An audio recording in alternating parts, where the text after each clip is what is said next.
sebenarnya dalam Al-Quran itu simple, Mas. Gimana caranya? Dengan membangun kesadaran diri. Ini selalu saya sampaikan.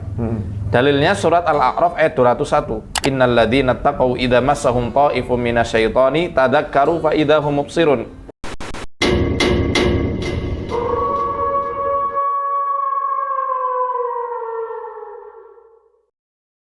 Saya punya sepupu waktu umur 19 tahun, ini kembar, dua-duanya 19 tahun, tiba-tiba dua-duanya itu bisa melihat sesuatu, sampai digaruk matanya sampai korengan dia tuh bisa lihat. Iya. Emang begitu, Ustaz? Ditempeli. Ditempeli? Ditempeli ini di mata atau di...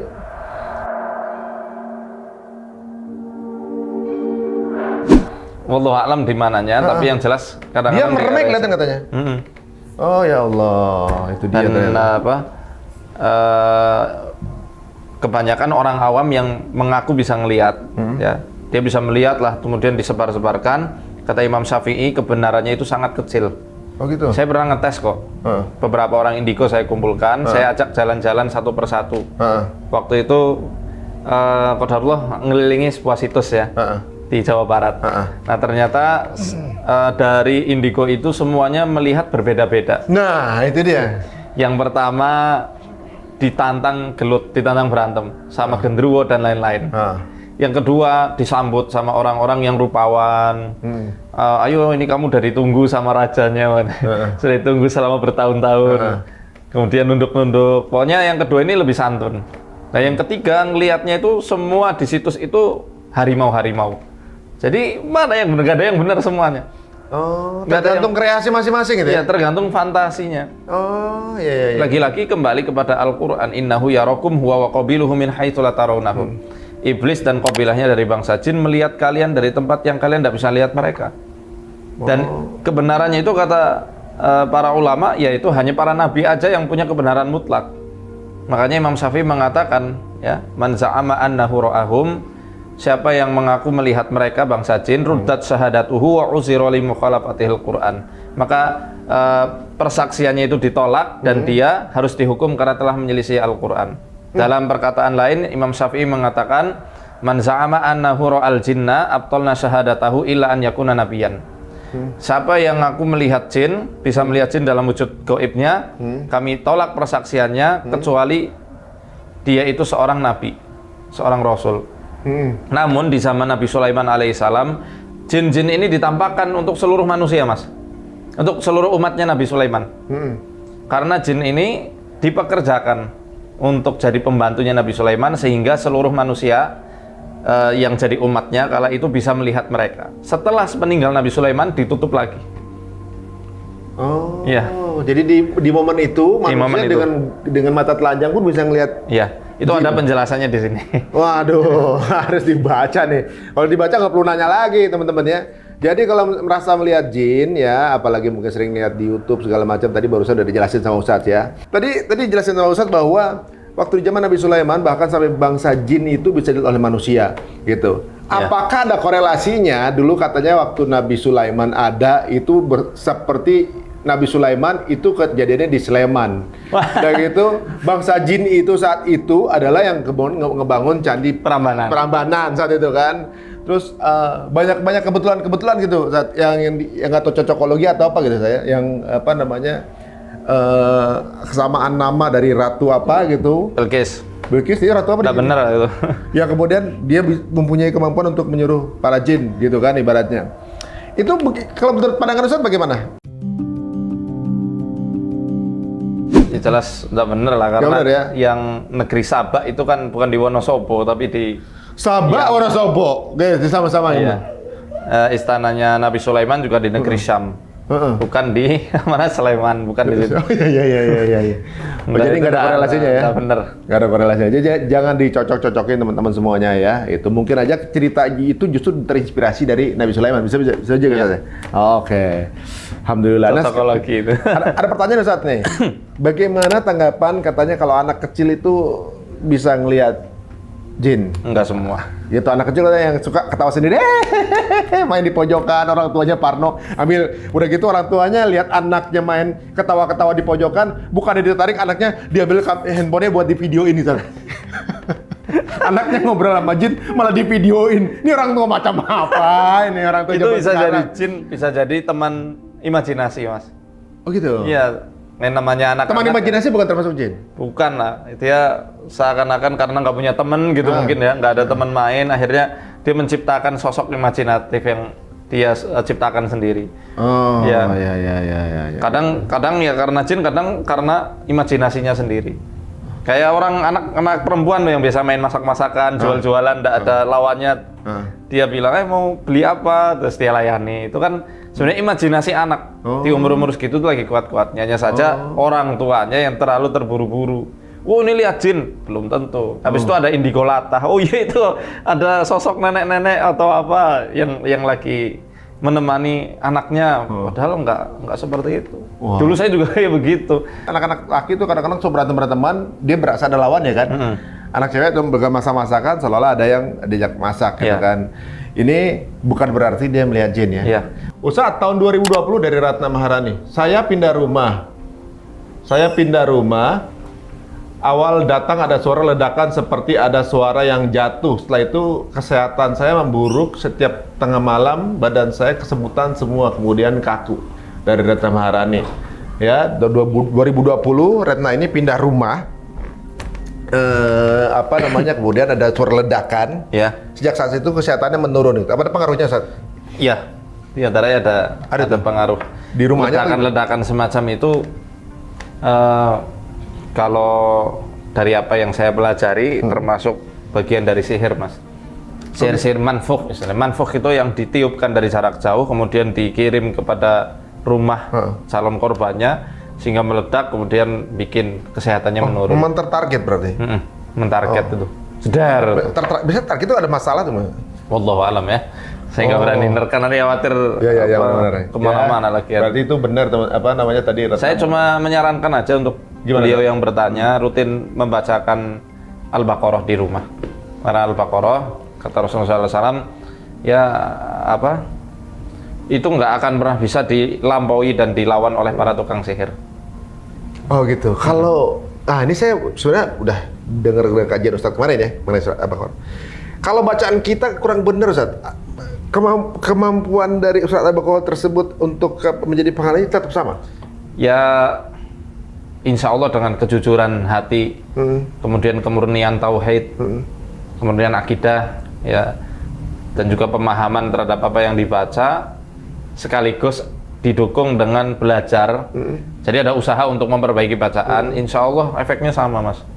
Oh gitu. Walaupun masih mungkin terbata-bata atau mungkin ada yang kurang dari segi panjang pendek, makhrijul hurufnya atau tajwidnya, insya Allah akan tetap berpengaruh karena Allah rahmatnya sangat luas. Ya, orang tahu lah, Mas. Seperti kita tuh walaupun kurang sempurna, cuma ada effort ke sana. Kalau yang misalnya dibacanya pakai Latin, apakah sama? Ya nggak apa-apa sih. Kalau misal nggak bisa banget baca, udah berusaha kok masih nggak bisa, pakai Latin nggak masalah. Nggak masalah pakai Latin. Kalau pakai MP3? Lebih baik kalau saya sarankan usaha untuk baca. Tetap dibaca sendiri ya? Walaupun boleh ya, boleh pakai MP3, boleh pakai setel YouTube misalnya, boleh-boleh aja, tapi afdolnya bacalah Quran, biar kita pun dapat pahala. Pahala untuk berusaha membaca Al-Quran dan mempelajarinya, mengamalkan sunnah Rasulullah. Wah, itu dia ya. Walaupun boleh ya, boleh, sama-sama boleh. Boleh juga. Memperdengarkan via YouTube atau baca, tapi kalau saya sarankan baca. Baca lebih ngena. Lebih ngena di hati. Oke. Ini ada, ini kayaknya Mas Fans Muhammad ini kayaknya dia punya cerita lumayan panjang nih. Sudah 12 tahun punya was-was, pengen cerita, udah 12 tahun punya was-was banget. Oke.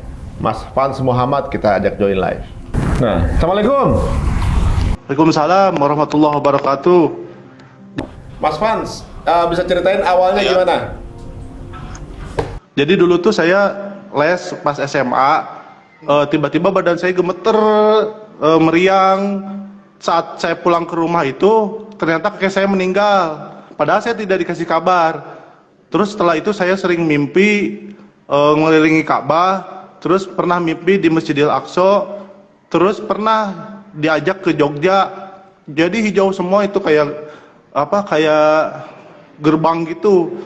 Terus setelah itu saya pernah tiba-tiba kolaps. Nah setelah itu saya sampai sekarang jadi was-was ketakutan gitu. Nah terjadi juga sama anaknya bibi saya. Padahal beliau itu kedokteran, psikologi kedokteran. Jadi selama 7 malam itu sleep paralysis gitu. Jadi erep-erep kalau kata orang Sunda.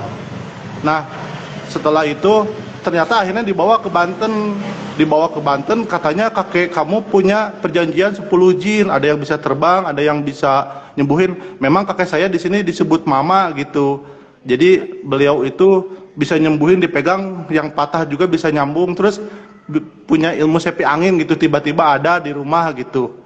Nah, apakah betul ketika ada perjanjian itu gitu, Mas Ari? Saya sampai sekarang masih was-was, ketakutan berlebih. Jadi tapi dari situ berkahnya saya jadi dulu masih sering suka main ke Sentro, ke Pelangi gitu. Alhamdulillah setelah itu jadi alhamdulillah gitu. Jadi takutlah segalanya gitu, hal-hal yang negatif gitu, Mas Ari. Oh begitu, ya terima kasih Mas Fans. Nanti kita akan dengar jawaban dari Ustadz ya. Terima kasih Mas Fans, Assalamualaikum. Terima kasih banyak, sukses. Waalaikumsalam warahmatullahi wabarakatuh. Kalau saya tadi dengar dari ceritanya, awal mula was-was itu gara-gara omongan dari orang yang ngobati. Bukan secara murni dari ilmu-ilmu itu. Karena saya bilang jin nasab itu kan nggak secara otomatis nurun, dia bakal milih. Nah ini hikmah juga untuk kita atau siapapun yang menerapi, kalau memang mengetahui atau punya apa sih diagnosa khusus dari penyakit-penyakit pasiennya, misal khususnya yang berkaitan dengan metafisik kayak gini, janganlah berbicara secara frontal langsung kayak gini dan gitu. Kamu kena sihir, sihirnya pring sedapur misalnya, atau kakekmu itu punya perjanjian dengan 10 raja jin, itu kan bikin orang pusing. Langsung down gitu orang ya? Iya, apalagi kalau bilangnya kamu kena sihir, buhulnya dihempaskan ke laut, loh gimana cara nyarinya? Bikin stres orang, padahal pengobatan untuk melepas dari belenggu jin leluhur maupun ilmu-ilmu sihir sebenarnya dalam Al-Quran itu simple, Mas. Gimana caranya? Dengan membangun kesadaran diri. Ini selalu saya sampaikan. Dalilnya surat Al-A'raf ayat 201. Innal ladzina taqaw idza massahum ta'ifum minasyaitani tadzakkaru fa idza hum mubsirun. Ini ayat selalu saya bawa. Karena ini kuncinya. Orang yang bertakwa itu ketika dia diganggu oleh setan, ya, dengan suatu gangguan, taif ini bisa berupa amarah, was-was, dan berbagai macam gangguan setan yang beraneka ragam, termasuk kesurupan, ya. Maka solusinya adalah tadzakkaru. Tadzakkaru ini kan artinya adalah sadar, ingat. Ingat bahwa itu keliru. Ingat bahwa was-was itu bukan fitrahnya manusia. Maka setelah itu ketika dia ingat, dia harus berlindung sama Allah Ta'ala. Mohon solusi dari Allah Ta'ala. Berdoa sama Allah dan menyerahkan urusannya sama Allah. Jangan ke manusia. Baru habis itu fa'idha hum mubsirun. Setelah dia sadar, baru dia meraih sadar diri dengan mubsir. Mubsir ini terbukanya basirah, mata hati. Terbukanya mata hati bukan untuk melihat jin, tapi melihat keburukan diri.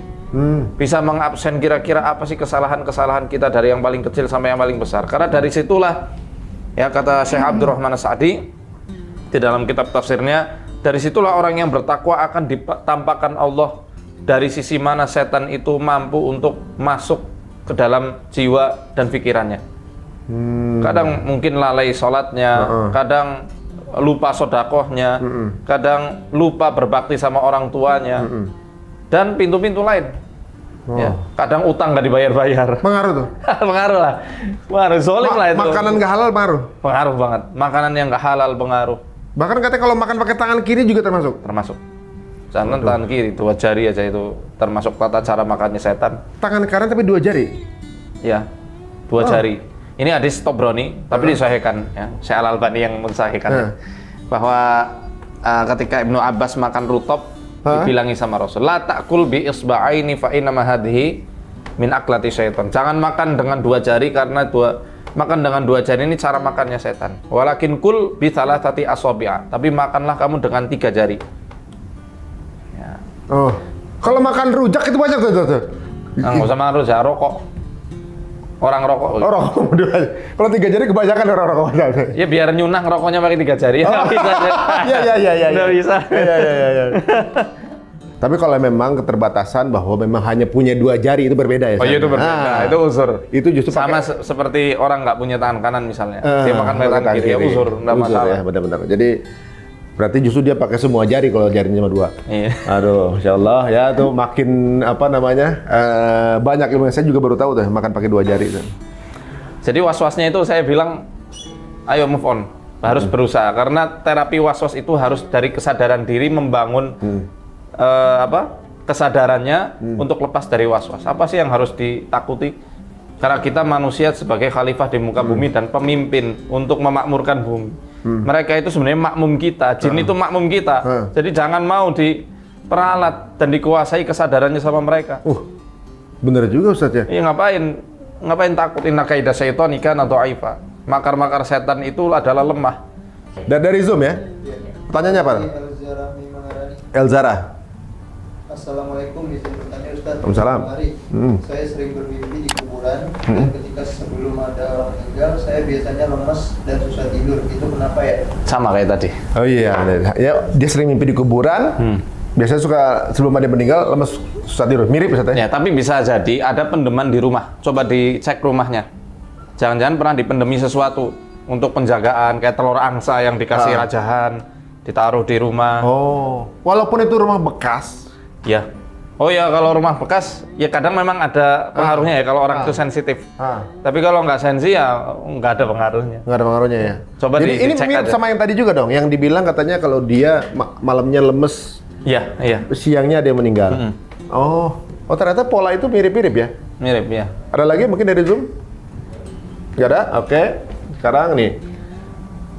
Pertanyaan terakhir ya. Assalamualaikum Mas Ari. Saya mau tanya, berapa hari ini saya merasa ketakutan yang sangat terhadap kematian sampai saya susah tidur karena terus-terus merasa takut. Ini terjadi setelah saya nyium bau mayat dimandiin dari Nanda Jihan.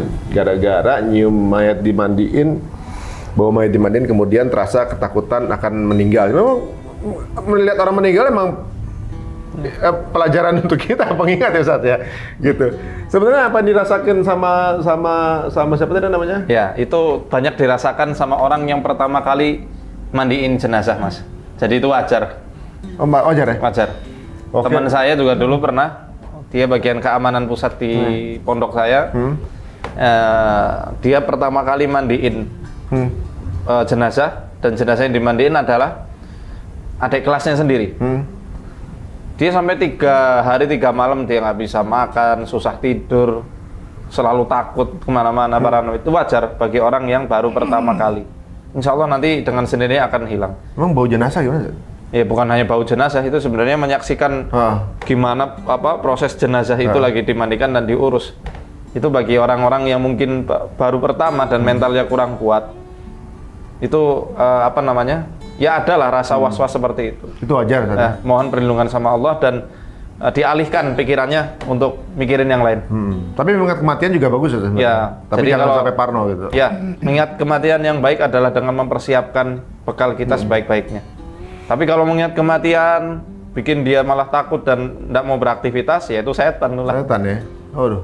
Ini hati-hati juga teman-teman semuanya ya. Melihat meninggalnya orang lain justru kita jadi kepingin membawa bekal yang banyak ya. Oke, satu pertanyaan terakhir ya Ustaz ya. Iya.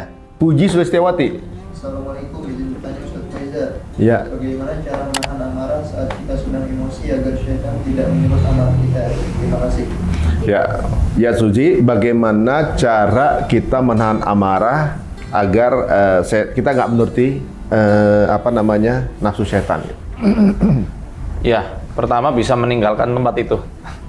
Pergi dari tempat itu. Tapi ada solusi dan step-stepnya. Pertama baca ta'awud. Baca ta'awud masih seperti itu, beralih dari satu keadaan ke keadaan yang lain. Bisa lagi duduk marahnya, ya dia berbaring atau berdiri. Ya berbaring ya, kalau berdiri malah makin dari Harus lebih rendah gitu? ya harus lebih rendah ke bumi. Kemudian kalau masih seperti itu juga berwudu. Kalau tiduran masih marah juga, wudu. Kemudian pergi. Meninggalkan tempat marah itu. Waduh. Karena ini, itu lagi ada hawa-hawa negatif di situ, hawa setan ya. ya biasanya suami istri tuh yang marahannya sambil tidur gitu, ngobrol-ngobrol berantem gitu kan. Nah itu wudu tuh mendingan tuh. Baca ta'awud. Baca ta'awud ya, waduh, masya Allah teman-teman. Ya, udah kita laksanakan tanya jawab dengan Ustadz Muhammad Faizar ini, masya Allah urusannya dengan urusan gaib ya, walaupun kita tema di awal adalah indigo. Nah, untuk sesi ini Ustadz, kira-kira kesimpulannya gimana Ustadz mengenai masalah indigo ini sebelum kita tutup? Ya, intinya indigo itu sekali lagi adalah sebuah ujian dan cobaan dari Allah untuk para hamba-hambanya. Dan anak kecil itu secara fitrahnya, semua anak kecil tidak ada yang bisa ngelihat. Kalau dibilang anak kecil masih suci bisa ngelihat jin, kenapa hanya anak itu aja? Secara otomatis itu kan mengabarkan bahwa anak kecil yang lain yang nggak bisa lihat dia nggak suci. Masuk akal ya logikanya. Jadi kalau misal memang seperti itu, ayo ada langkah dari orang tuanya untuk meruqyahnya, untuk memahamkan tauhid. Jangan diasah. Kadang-kadang malah diasah sama orang tuanya dan merasa bangga. Nah, nanti besok bakal kejadian gimana? Nah, malah ditanya-tanya, malah makin terasah. Nah, di situ ada apa? Anaknya semakin mengabarkan dan dia semakin terobsesi jadi seorang yang punya kelebihan dalam tanda kutip. Akan menjadi-jadi dan susah untuk disadarkan ketika dia dewasa. Sadarkan bahwa tujuan hidup ini bukan untuk melihat-lihat kayak begitu. Berarti bisa aja karena dibentuk gitu ya, secara nggak sengaja. Iya. Ya teman-teman semuanya, nggak akan habis ya kalau kita ngobrol sama Muhammad Faizar ini, banyak banget hal baru yang tentunya juga memang di luar dari kemampuan kita juga gitu. Dan ini fenomena-fenomena yang mungkin bisa menjadi pembelajaran, mudah-mudahan dengan setiap tayangan kita akan membuat kita lebih dekat sama Allah dan juga nggak takut sama makhluk yang ini kalau ukurannya jauh lebih kecil dari kita. Iya, lebih kecil tapi karena nggak kelihatan dia berbahaya. Makanya kita dianjurkan Nabi untuk selalu minta perlindungan sama Allah di pagi dan petang. Ayat kursi, kulhu, falak, anas 3 kali. Ayat kursi sekali. Nah, itu kan semuanya mengabarkan al-falak contohnya. Kenapa kok Robul Falak? Robul Falak kan artinya Tuhannya waktu subuh. Karena di waktu malam ya aktivitas setan itu banter-banternya ya. Malam. Paling gencar itu malam. Dan sehingga kita seakan-akan kita minta sama Allah, wahai Allah, Tuhan yang menguasai waktu subuh, segera terbitkan terang-Mu untuk menghilangkan kabut-kabut gelap yang menyelimuti malam ini, yang banyak jebakan-jebakan kejahatan dari para setan. Istilahnya seperti itu. Dan di situ Rabbul Falak, surat Al-Falak ini ada menyangkut tentang orang yang hasad. Kegelapan malam, orang yang sihir, tukang sihir, dan juga hasad. Ya. Orang-orang yang dengki itu kan terselimuti layaknya malam yang nggak kelihatan. Makanya kita mohon kepada Allah yang maha memiliki sinar yang terang di waktu subuh untuk menghilangkan itu semuanya. Lihat aja anak-anak yang biasanya sering nangis di waktu malam, dia bakal berhenti ketika azan subuh. Perhatikan baik. Kalau mungkin ada di antara teman-teman ya yang mungkin anaknya atau adiknya itu sering diganggu, susah tidur, dia nangis terus, waktu azan subuh pasti diem. Karena udah selesai. Ya. Selain udah selesai di waktu itu, ya Allah menurunkan rahmatnya di sepertiga malam dan Allah turunkan malaikat-malaikatnya untuk menyaksikan bacaan para imam di waktu subuh. Makanya waktu subuh itu dianjurkan bacaannya panjang, jangan kulhu.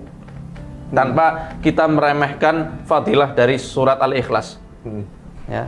Tapi dianjurkan, disunahkan baca surat yang panjang. Di surat hadis riwayat Imam Muslim, bahkan ketika hari Jumat disunahkan untuk baca surat Sajdah secara full dan melakukan sujud tilawah. Sujud tilawah. Setelah surat Sajdah lanjut surat Al-Insan.